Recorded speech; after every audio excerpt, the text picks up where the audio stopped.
દાદા ભીષ્મને ભગવાને માંગવાનું કીધું છે. દાદા ભીષ્મને માંગવાનું કીધું ને, સમજી લો કાલનું યુદ્ધ છે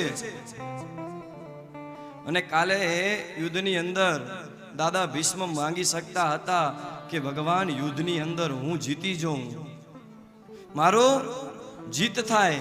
પણ દાદા ભીષ્મએ શું માંગ્યું કે મારું જીવન કદાચ ન સુધર્યું તો કંઈ નહીં, પણ ભગવાન મારું મરણ સુધરવું જોઈએ, મારું મરણ સુધરવું જોઈએ. શું માંગ્યું ખબર છે? ભગવાનને કહે છે, ભગવાન જ્યારે મારો અંત સમય આવે ને, જ્યારે મારો અંત સમય આવે ત્યારે તમે મારા નેનોની સામે રહેજો.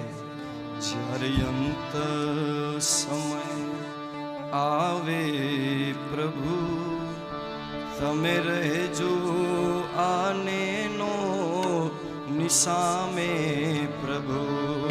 જ્યારે અંત સમય આવે પ્રભુ ત્યારે નૈનો ની સામે રહેજો.